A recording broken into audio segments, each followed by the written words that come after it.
Okay, so we're going to talk about partnership ads in 2026, the new ways to run them, the creator hub that's updated, as well as why partnership ads and creators specifically were a hot topic at the Meta Performance Summit once again this year in 2026. Let's get into it. Okay, so Meta's made it easier to run partnership ads, especially multiple partnership ads from different partners. So you find it at the same space, like in the ad level, you toggle partnership ads on, and you'll see three options now. The select partnership is the easiest one because this is assuming that you already have an active partner who's given you the permission. If you don't know how to get the permission, just comment and I'll send you another video that I have.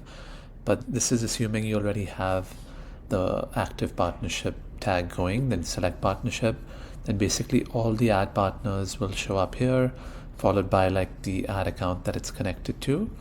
So, I have multiple ad accounts here. So there's different businesses, which is why I've blocked it out. In case you don't know, there's also an option here to add the partnership. So this is like the standard way that you've been doing it, where you search for the creator's name and then select your business asset to attach them to, and then just send the request where they get the DM. The other new way is to create multiple ads from a list. So I actually haven't used this yet, but I think if you have a huge volume of creators, you can set up a list and then just add all of them at once, which would be awesome. But I still have to test this. Okay, and then the other thing I wanted to talk to you about was the creator marketplace. So Meta has made like more updates to this. I haven't used it too much, but it's cool. You can see based on your brand, like all the content that Instagram thinks would work well for your brand. The creator marketplace, they're making more and more updates to it. So it shows creators that might be relevant for your brand, similar creators. You can see their engagement, interaction, and you can just reach out to them directly from Instagram, which is amazing. So I know some brands testing it out, but most people are still reaching out manually, but definitely take advantage of this. You can even filter by followers, interests, age, gender, all of that. So yeah, pretty cool.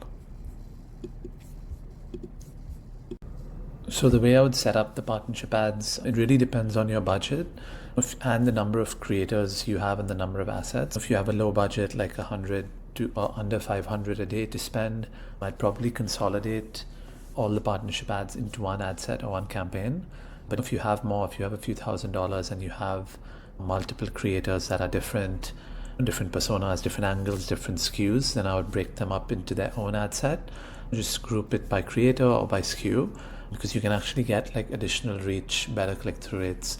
Because a lot of times, like you've seen, if you add all assets in one ad set, like only one or two get like 80% of the spend, which isn't a bad thing. Ultimately, I feel like the spend is the best indicator. Even though Meta can make mistakes, like on average, it is the best. Like the ads with the most spend over the long term will perform the best, because it's hard to beat like Meta's system and knowing what's going to work. But yeah, especially if you've paid multiple creators and then you need to justify like the cost, or you just think that some ads deserve a better shot. Like it depends on the brand, but those are honestly like the two ways to run them. The caveat is I would always break partnership ads out separately and keep like your evergreen regular campaign ads separate, because mixing them up together sometimes it just doesn't get spent, or like your regular ads won't get spent and everything will go to partnership ads. But again, it just comes down to the budget, the number of ads you have, and whether consolidation makes sense or if you need to break it out into ad set budgets.